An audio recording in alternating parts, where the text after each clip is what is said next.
Bonjour et bienvenue dans le Podcapsuleur, le podcast qui aime la bière et les brasseurs. Une semaine sur deux, le Podcapsuleur reprend la route et vous emmène à la découverte des brasseries françaises. Dans chaque épisode, nous rencontrons des hommes et des femmes au parcours de vie extrêmement variés qui un beau jour ont décidé de faire de la bière leur métier. Chaque visite est différente, chaque histoire est singulière, ce qui reflète bien la grande diversité et le dynamisme du milieu brassicole. Saison 7, épisode 10, Bastien Rançon et Hugo Havé, brasserie Gallia à Sucy-en-Brie dans le Val-de-Marne. Cet épisode du Podcapsuleur vous est proposé dans le cadre d'un partenariat avec la brasserie Gallia. Gallia, c'est cette marque historique de bière parisienne créée en 1890 et qui s'éteint 78 ans plus tard, en 1906, avant d'être relancée en 2010 par deux jeunes entrepreneurs tout juste sortis d'école de commerce, Jacques Ferté et Guillaume Roy.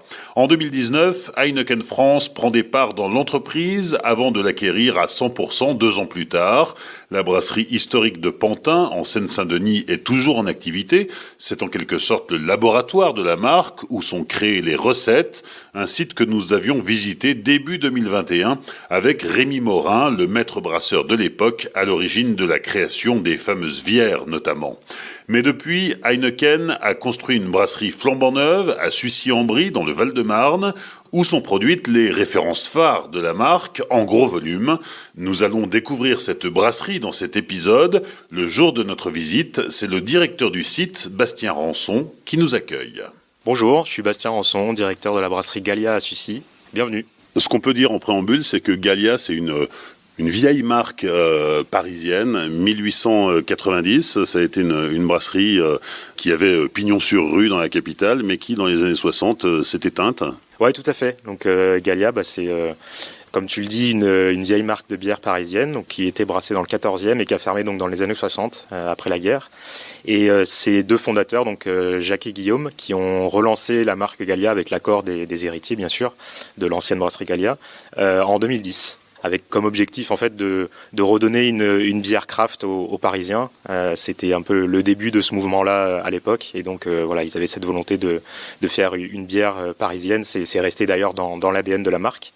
Ils sont installés donc à Pantin en 2015, et ensuite l'histoire à partir de là s'est accélérée avec donc l'entrée au capital du groupe Heineken en 2019 et l'ouverture de la brasserie de Sucy en 2021. Bastien, on est ici dans la grande brasserie Gallia, à ne pas confondre avec la petite, plutôt historique, qui est à Pantin, tout près de Paris. Les deux brasseries travaillent en parallèle pour la même marque, avec des projets différents, on va en parler.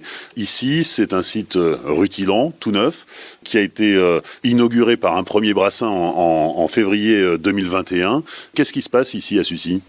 Écoute, ici à Sucy, on brasse les bières de la gamme permanente de Gallia, donc principalement les recettes que vous retrouverez en grande surface, mais également dans les bars, les restaurants. Donc on a 7 bières brassées sur place, quelques IPA, des lagers, et on brasse ici vraiment la majorité des volumes pour laisser l'aspect créativité, on va dire, au labo de Pantin. C'est eux qui font les bières éphémères, les brassins test, des choses ultra innovantes. Et lorsque on sent qu'une recette plaît et qu'on voudrait l'amener au plus grand nombre, elle est brassée ensuite ici à Sucy. C'est quoi l'ambition, le projet d'Heineken en investissant dans une brasserie comme Gallia, qui était une petite brasserie à l'époque ?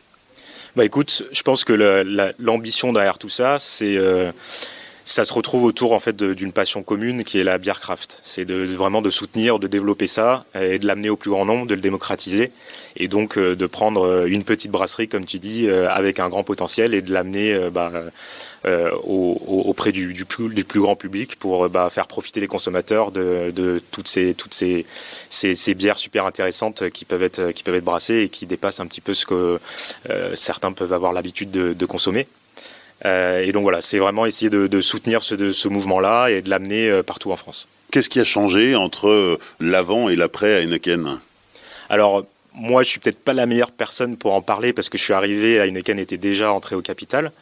Par contre, ce que je peux dire, c'est que je pense que Gallia a clairement bénéficié de l'appui d'un grand groupe. C'est sûr que la brasserie de Sucy, c'est grâce à Heineken qu'elle a pu voir le jour.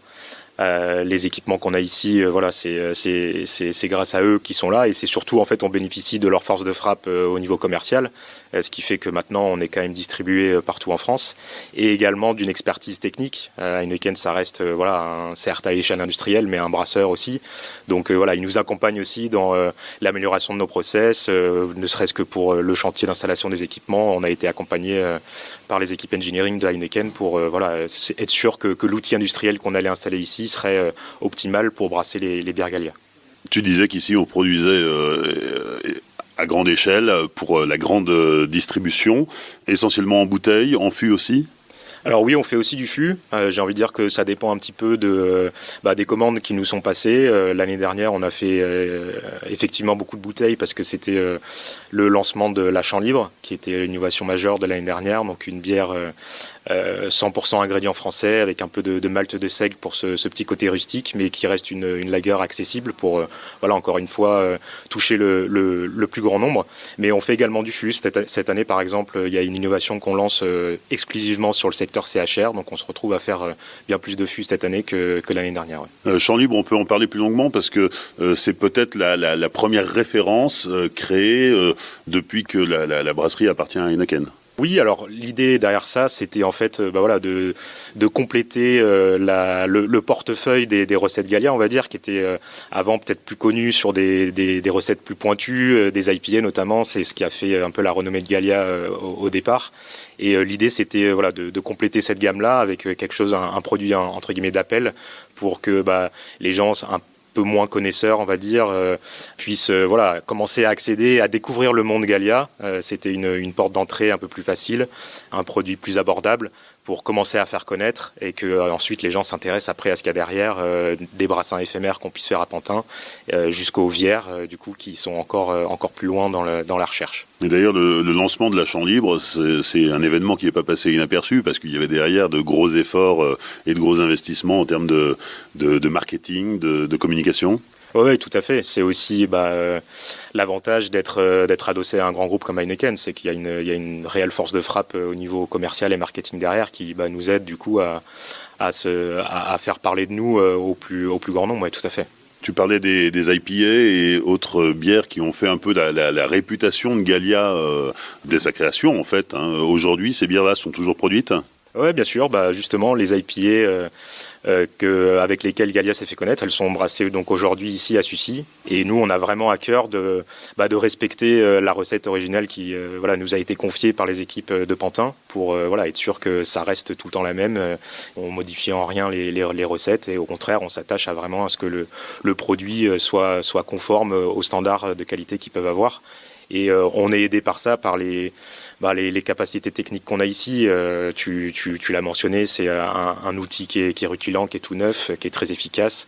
On a aussi mis les moyens dans tout ce qui est le suivi qualité. On a un laboratoire ici sur site, tu le verras peut-être plus tard dans la visite, pour vraiment s'assurer que la qualité soit au maximum et que les produits qui sortent d'ici soient parfaitement à l'attente qu'on peut avoir sur un produit Gallia. Ici, c'est une grosse brasserie comparée aux petites, c'est une petite brasserie comparée aux grosses et aux autres brasseries du groupe Heineken. Une douzaine de personnes travaillent ici, qui fait quoi ? Alors aujourd'hui, on est 12, il y a 2 recrutements qui sont en cours. Et nous, à Sucy, on est essentiellement focalisé sur la production. On n'a pas d'équipe commerciale ni marketing, elles sont situées à Pantin. Donc il y a 3 personnes dans les bureaux, on va dire, un peu en charge de l'administratif. Donc une personne en charge de la finance, compta, contrôle de gestion. Moi-même donc à la direction du site. Et une personne qui est en charge de tout ce qui est partie supply, approvisionnement, ordonnancement. Et après derrière, donc c'est les équipes de production séparées en 2 pôles. Le brassage, donc avec 2 brasseurs, une personne à la qualité, une à la maintenance. Et ensuite le pôle conditionnement, donc avec 2 opérateurs de ligne sur donc notre ligne d'embouteillage, notre ligne fût, et également un cariste. Et on a aussi la chance d'avoir depuis maintenant 1 an la préparation de commandes pour le e-shop Gallia qui est faite sur le site de Sucy, donc avec une personne qui s'occupe de ça également. La capacité actuelle de production, ici vous pourriez monter jusqu'à 40 000 hectos à l'année. On en est où et est-ce qu'il y a des projets d'extension ? Alors effectivement, avec les équipements qui sont installés sur site aujourd'hui, on a une capacité théorique maximale à l'année de 40 000 hectolitres. L'année dernière, on a fait 27 000. Bien sûr, l'idée, c'est de continuer à augmenter ces volumes de production avec bien sûr des projets d'investissement qui sont en cours pour travailler sur les goulots d'étranglement qu'on a identifiés pour accroître encore plus nos capacités de production. Goulots d'étranglement qui sont ? Alors c'est à plusieurs étapes du process, notamment en cave, en BBT et également sur les lignes de conduit. Donc Heineken, avec ses ambitions de production, ne peut plus cacher ses ambitions nationales, ou ne les a peut-être même d'ailleurs jamais cachées. Non, effectivement, je pense que c'est pas un secret. Ils se sont intéressés à la brasserie Gallia parce que déjà il y avait un énorme potentiel, et puis c'est vraiment cette idée de vouloir apporter et même créer, on va dire, une craft à la française, et de le développer vraiment au niveau national. On voit que ça a quand même très très bien démarré. Je le disais, très bien distribué maintenant partout, et les efforts se poursuivent pour continuer à apporter de l'innovation, des nouvelles recettes, pour continuer à faire découvrir un peu ce qu'on sait faire ici chez Gallia, et être sûr que les consommateurs profitent un peu de cette... c'est plus un élan maintenant, c'est une vraie mouvance de cette bière craft, que les consommateurs puissent continuer à découvrir l'éventail de bières qui peuvent être faites par des brasseries comme la nôtre. 2 ans, un peu plus de 2 ans après le premier brassin, on peut dire que le challenge est relevé ? Le challenge de démarrer un site de zéro, oui, je pense qu'il est relevé. Ça fait, comme tu l'as dit, 2 ans qu'on tourne. Je pense que on a réussi à atteindre les objectifs volumes qu'on s'était fixés.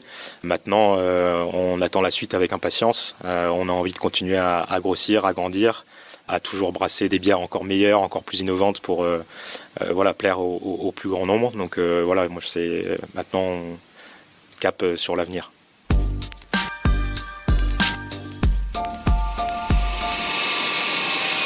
Bonjour, moi c'est Hugo Havé, je suis responsable de production à Gallia Sucy, et on va commencer la visite maintenant. Allons-y, on te suit Hugo. Alors ici on est dans la première étape du process, c'est le traitement de l'eau. On récupère de l'eau de la ville de Sucy qui arrive du coup avec son état le plus naturel. Donc on va enlever le chlore, parce que forcément dans l'eau de ville il y a du chlore. Malheureusement on n'a pas de source dans lesquelles on peut capter l'eau ici.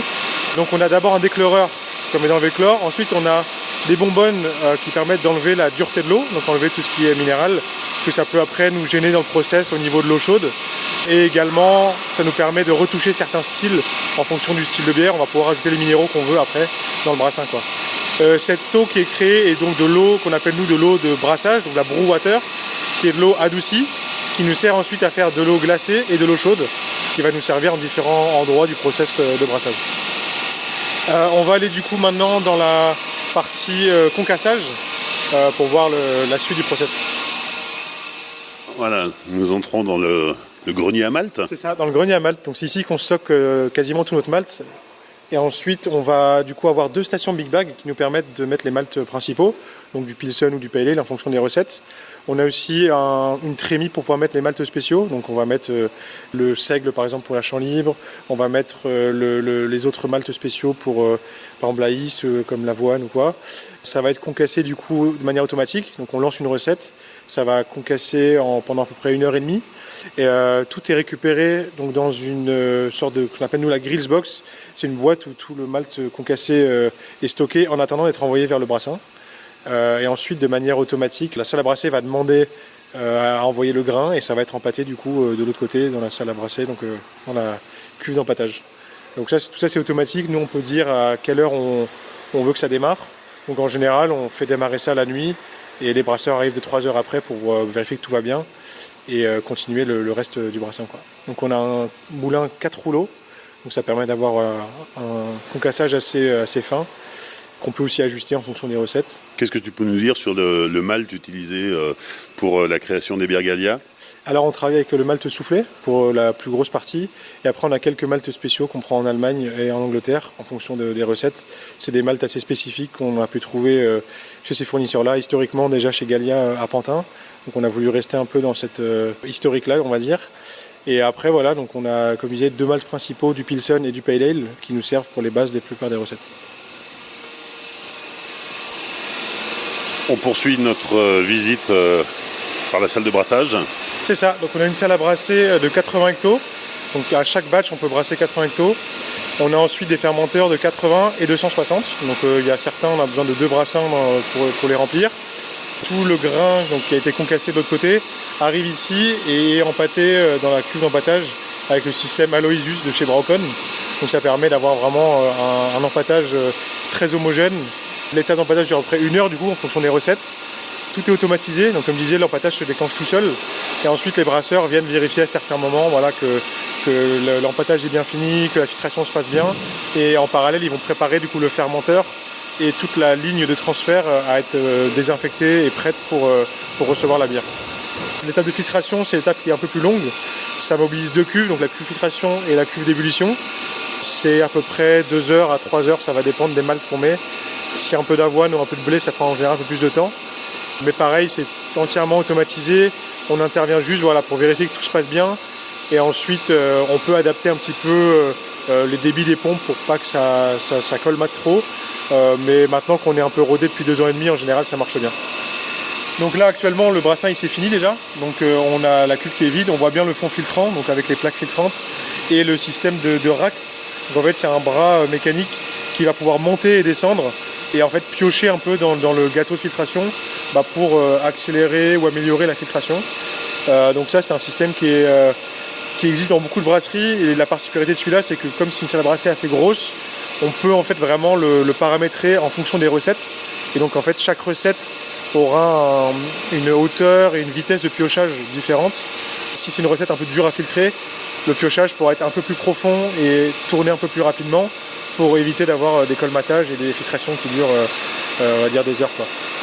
Donc là on arrive à la cuve d'ébullition, donc c'est là où le mou en fait, qui a été séparé des drèches va subir sa cuisson. Dans cette étape là on va rajouter du houblon. On a des houblonnières dédiées, donc en fait on va pouvoir mettre le houblon à l'avance dans les houblonnières et pendant le processus d'ébullition, le houblon va être en fait intégré automatiquement dans la cuve d'ébullition. Donc en fait on peut choisir de le mettre à vraiment plein de moments différents dans l'ébullition, donc au début, au milieu, à la fin. On a ensuite une particularité, c'est qu'on a un pré-couleur. Ça permet en fait de réduire la température du mou de 100 degrés en fin d'ébullition à 80 à peu près dans le whirlpool. Donc c'est un échangeur thermique tubulaire, on va dire, qui permet de refroidir donc assez instantanément le mou de 20 degrés.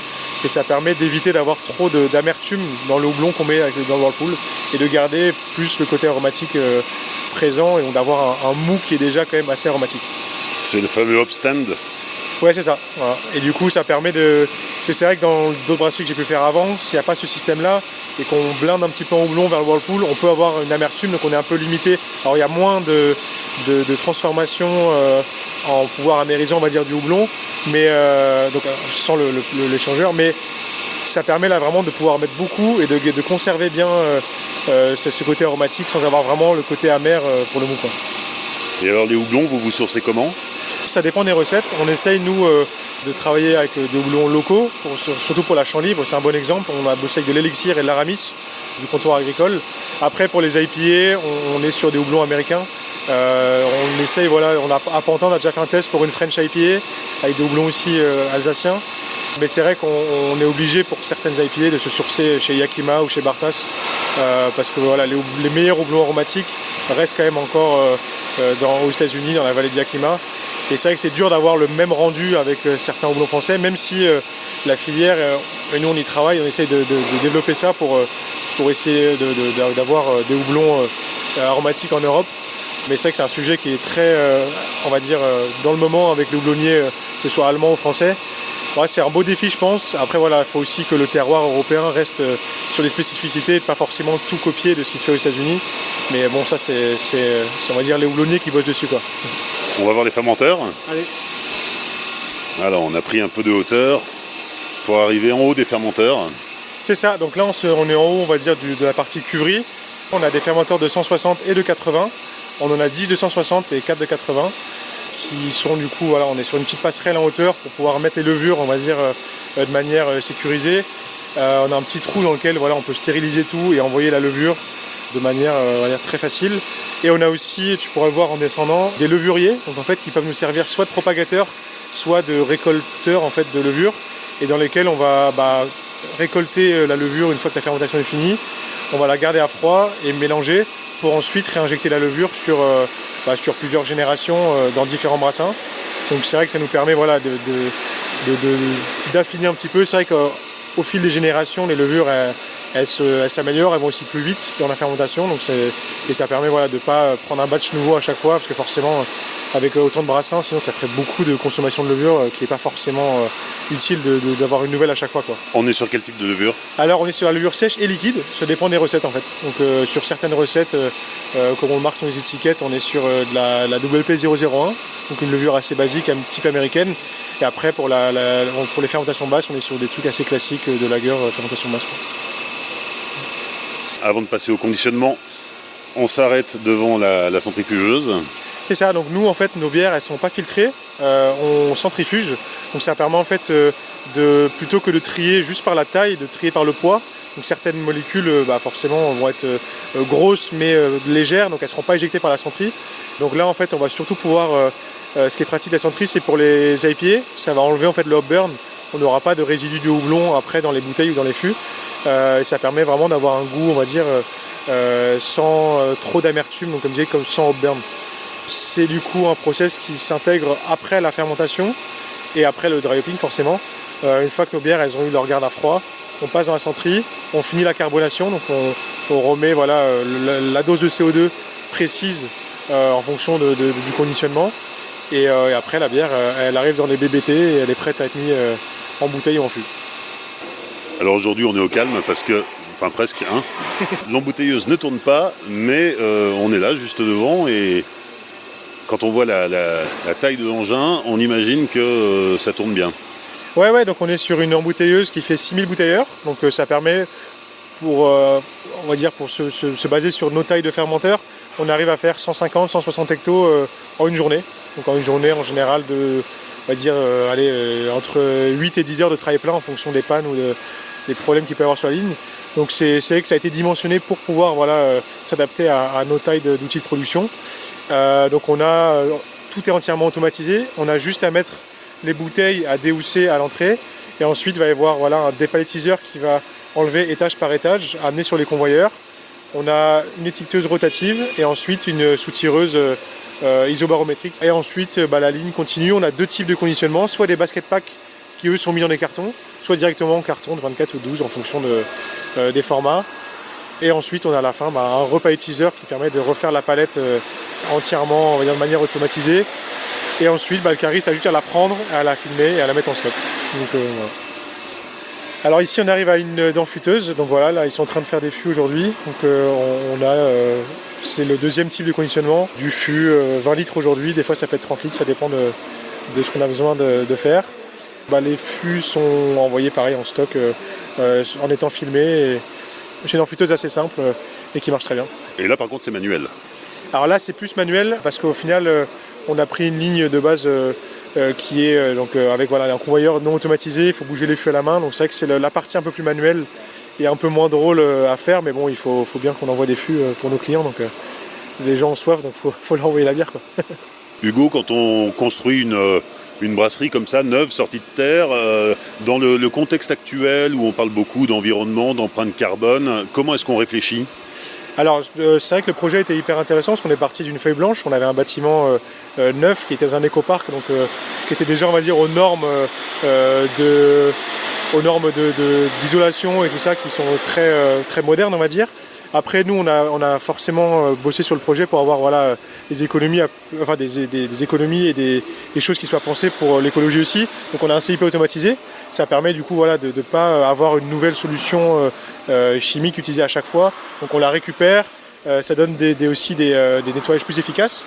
On utilise moins d'eau, c'est-à-dire qu'une partie de l'eau qui permet de rincer les nettoyages à la soude est récupérée pour faire les pré-nettoyages du CIP d'après. Donc ça c'est pensé pour économiser l'eau. Et ensuite forcément tout le matériel qu'on utilise avec, comme je te montrais, le système de boucle de CIP, les panneaux de pontage, ça permet des fois de faire des stérilisations en boucle en gardant en fait l'eau sans avoir de l'eau perdue. Donc c'est vrai que tout l'innovation qu'il y a dans le brassage, on est quasiment à la pointe de ce qui peut se faire à notre échelle on va dire. Et en plus de ça, comme j'expliquais, on a aussi une station de pré-traitement pour commencer à pré-traiter nos effluents Et après, on est une brasserie quand même assez neuve, donc on est en train d'emmagasiner un peu de données pour justement avoir des projets futurs dans les années qui arrivent sur l'amélioration, on va dire, de ce qu'on a. Mais c'est vrai qu'en partant de zéro données, on ne sait pas encore si on est bon ou mauvais élève sur certains points, mais on va travailler dessus dans les années à venir. Bonjour, moi c'est Anatole Fournier, je m'occupe de la logistique à la brasserie de Sucy depuis son ouverture. Donc voilà, ça concerne en fait toute la gestion du stock de produits finis, mais aussi de packaging, etc. Donc nous on a un fonctionnement en fait assez simple puisqu'on profite vraiment de la force de frappe des infrastructures de Heineken, c'est-à-dire que tout ce qu'on produit, on va l'envoyer directement dans les entrepôts de stockage Heineken pour tout centraliser.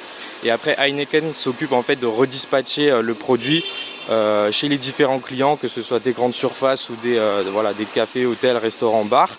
Et voilà, cette centralisation en fait permet vraiment une logistique optimale.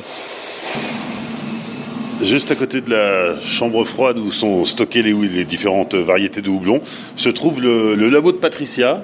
Donc ici, on va analyser principalement la bière. On doit s'assurer qu'il est produit fini quand il sort de la brasserie. Il doit remplir tous les paramètres qu'on a dans nos cahiers des charges. Et donc, par exemple, on va analyser l'alcool. C'est super important parce qu'on doit s'assurer que l'alcool il correspond au taux d'alcool marqué dans les étiquettes. Donc à chaque lot, on va faire une mesure d'alcool.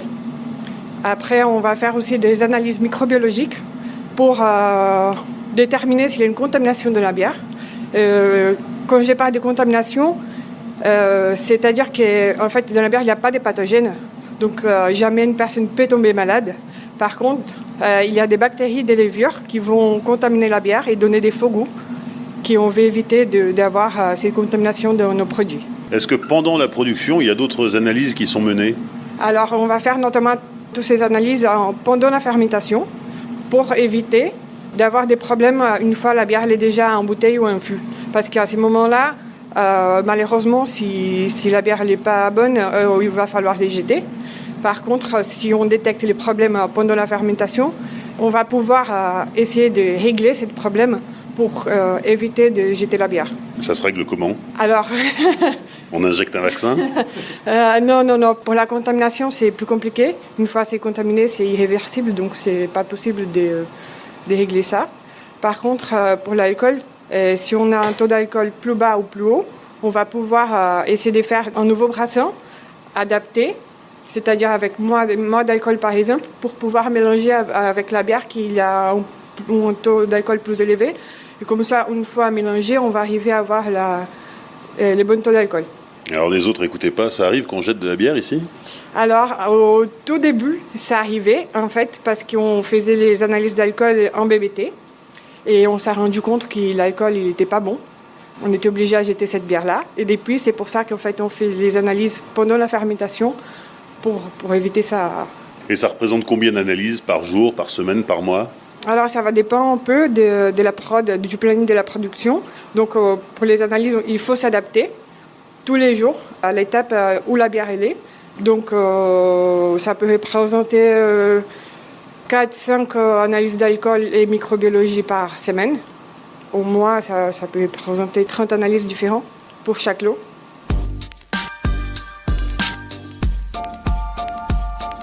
Les 5 dernières minutes avec la dégustation. Hugo, on débute avec la champ libre.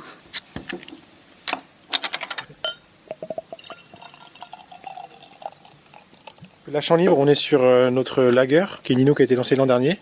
On est sur une lager au seigle, donc avec un ingrédient 100% français. Donc le malt français, le seigle aussi, le malt d'orge et le seigle aussi. Le houblon, donc c'est l'élixir, donc un houblon alsacien. Et la mérisance, c'est de l'aramis, donc aussi houblon alsacien. Et même la levure vient de chez Fermentis, donc on est vraiment sur tout est complètement français. Donc on est sur une bière qui est assez vive et rafraîchissante. L'élixir apporte un côté légèrement agrume et on a un léger voile qui est apporté en fait par le seigle. Donc on peut voir qu'elle est pas complètement brillante ou limpide, comme pour une lager de base. Donc c'est un peu ce qui apporte son caractère pour avoir le côté vraiment seigle qui ressort. Et on a des notes du coup légèrement épicées avec le seigle. Deuxième dégustation. Alors là, on est sur la West IPA, qui s'appelle maintenant la Nouveau Western. Donc c'est une IPA type West Coast, donc assez résineuse avec un côté agrume. Et la petite particularité, c'est qu'elle est assez moderne, c'est-à-dire qu'on n'a pas l'amertume qu'il pouvait y avoir avant dans les anciennes West Coast IPA, donc elle a une bonne buvabilité. Et c'est un peu ce qui a fait la renommée de Gallia depuis quelques années et qui marche du coup encore super bien. Alors elle a changé de nom, mais est-ce qu'elle a changé dans sa recette? Alors non, la recette par rapport à Pantin, moi j'ai pris les recettes de Rémi, on a adapté au matos, mais après au niveau de ce qu'il y a dedans, on est resté vraiment sur l'ADN Gallia et les mêmes matières premières.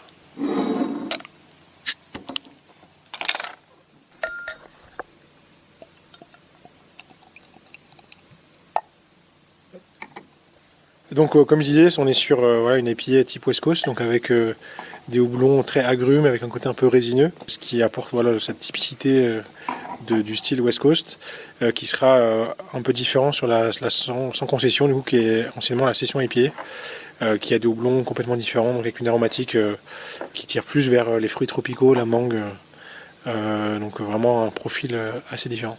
Alors celle-ci, quels sont les houblons qui sont mis en avant? Alors on utilise du citra en majorité, qui donne du coup ce côté très agrume, et après on a un peu de chinook et de centennial qui apporte aussi ce côté un peu résineux et toujours dans l'agrume. Troisième dégustation avec la sans concession. C'est ça, donc sans concession, anciennement la session IPA toute simple, donc qui est une session IPA. On est à 4,3 d'alcool, on est sur agrumes. C'est une de mes préférées parce qu'elle se boit vraiment très bien. Le fait d'être à 4,3, ça la rend hyper accessible et tape pas trop fort par rapport à d'autres bières qui pourraient être plus fortes. Et on est du coup sur des houblons qui donnent ce côté agrume et un peu tropical. Donc on est sur du mosaïque principalement, qui donne vraiment ce côté très mangue, fruit de la passion un petit peu, qui est vraiment un de mes houblons préférés.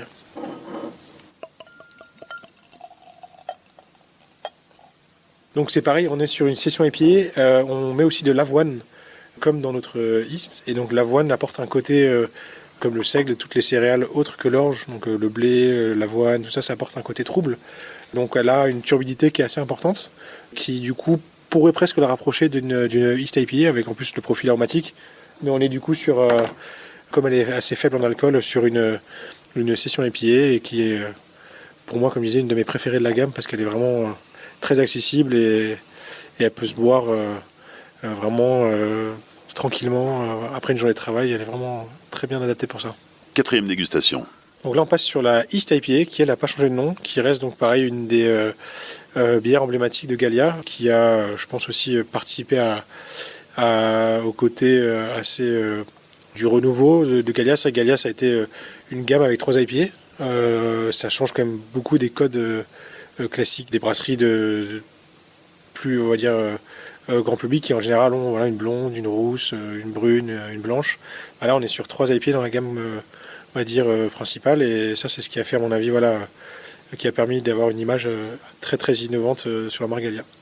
Et donc là sur la East IPA on est sur vraiment une NEIPA côte est on va dire des États-Unis, avec ce style très trouble, avec presque on dirait un jus de fruits, donc sur des houblons très exotiques qui apportent un côté très comme je disais presque jus d'orange à la bière, avec une petite carbo assez fine qui donne juste de la petite pétillance pour un peu augmenter le goût du houblon, et voilà, on va déguster ça maintenant.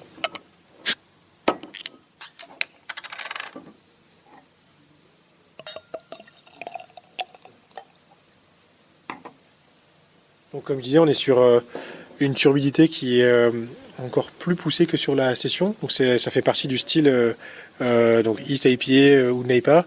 C'est apporté aussi en général par de l'avoine. Donc on met de l'avoine dans celle-là, qui apporte donc des protéines qui permettent d'avoir ce trouble dans les bières. Et on est sur quelque chose de très buvable, comme on peut le voir, avec une opacité assez élevée, mais qui fait vraiment partie du style, et un nez très très exotique sur du fruit de la passion aussi. Mais encore une fois, c'est des houblons différents de la session IPA, donc on est sur des notes assez comparables, mais quand même différenciables. Donc voilà, donc c'est vraiment ce jus de houblon qu'on peut déguster et qui vraiment donne cette caractéristique à ce style très spécifique. 5e et dernière dégustation. C'est ça. Donc on passe sur la Vice Versa, qui est la petite sœur de la Vice de base de la gamme de Pantin. Ça fait quoi, peut-être 3-4 ans qu'on est passé sur la Vice Versa, qui est du coup une session Vice, donc en gros avec un peu moins d'alcool que la Vice de base. On est sur une levure typée Weiss allemande, donc c'est pour ça que dans le nom il y a le mot Weiss qui veut dire blanc en allemand. Et du coup on est sur une levure type Hefeweizen un peu, avec des notes et des esters un peu banane. Donc on est sur ce côté très fruité qui est assez clivant en général, donc soit on aime soit on n'aime pas, et qui est pour moi aussi une des bières assez réussies parce qu'on a, elle est comme je disais pour la session, plus faible en alcool, donc buvable un peu plus facilement, sans avoir à se poser de questions quand on boit une. On sait qu'on ne sera pas complètement satellisé comme avec d'autres qui pourraient être plus fortes, comme on disait, les Imperial Stout ou quoi. Là, on est vraiment sur quelque chose de très, très buvable, très fruité, qui se boit très facilement. On peut l'entendre aussi, on a un taux de carbo qui est assez élevé. Quand j'ai ouvert, ça fait un petit un peu plus fort. On met un taux de CO2 un peu plus haut dans cette bière-là pour avoir vraiment ce côté, cette expérience de Weiss allemande avec beaucoup de pétillance.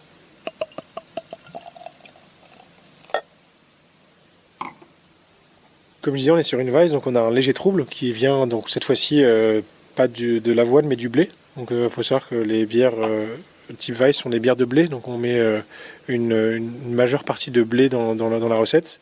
Et donc voilà, on a ce léger voile qui est vraiment caractéristique des bières Weiss, de type Weiss. Et au nez, on a vraiment ces esters de banane qui sont apportés par la levure. Donc c'est pareil, c'est comme je le répète souvent sur les houblons, les aromatiques fruités viennent du houblon, c'est pas des arômes qu'on rajoute. Là sur la Weiss c'est pareil, on est sur quelque chose où la levure a apporté ces esters de banane, un petit peu épicé, des fois un peu clou de girofle, ça dépend des souches de levure, mais qui vient vraiment du coup de la fermentation. Voilà, style très buvable et assez sec. Hugo, quand on est responsable de prod dans une brasserie comme ici, on a quoi comme marge de manœuvre ?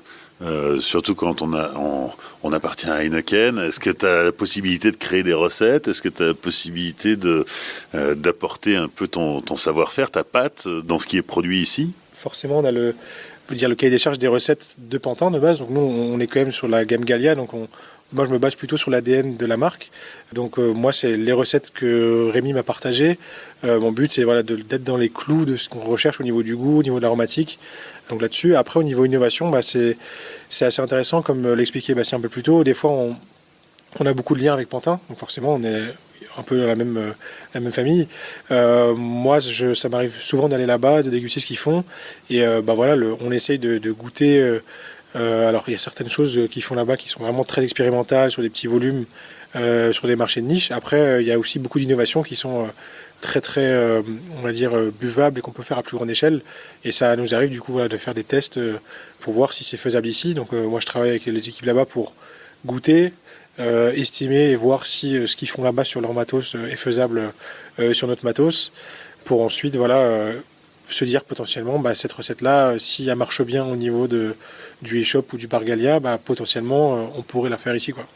Donc c'est dans ce sens-là où on a un peu de marge de manœuvre et de créativité aussi.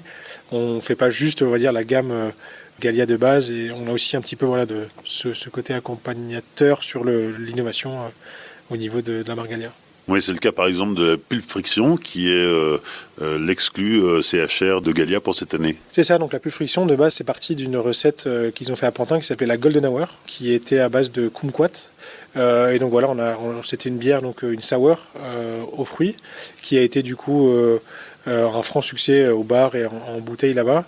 Et donc voilà, moi quand j'ai dégusté ça avec le marketing de Gallia, Pantin et les équipes, les brasseurs là-bas, on a trouvé que c'était une bonne idée d'essayer de la faire à notre échelle, et ça a été un beau défi justement pour adapter, on va dire, une recette de sour où à Pantin, ils font beaucoup de sour, c'est très rodé, ils ont leur process, et de l'adapter ici du coup à un matériel un peu plus gros, faire des tests pour arriver à un résultat qui pour moi était vraiment réussi. Donc on est sur une sour qui est un peu moins extrême dans l'acidité que ce qu'ils font à Pantin, mais avec une dose de fruits qui est assez conséquente pour pouvoir vraiment avoir ce côté kumquat et orange sanguine qui sort énormément, et couplé à l'acidité, ça donne vraiment une bière très buvable qui est à déguster cet été dans pas mal de points de vente et dans des festivals un peu partout en France.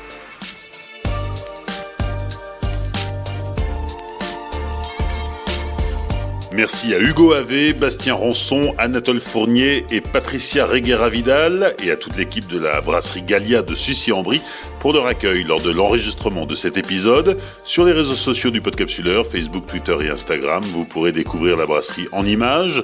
N'hésitez pas à liker, commenter et partager cet épisode autour de vous. Pensez à laisser un commentaire et 5 étoiles sur Apple Podcast et Spotify, mais aussi à soutenir le Podcapsuleur sur Tipeee. Le lien est dans la description. Rendez-vous dans 15 jours pour découvrir une nouvelle brasserie. D'ici là, souvenez-vous, l'abus d'alcool est dangereux pour la santé, alors savourez, mais sans forcer.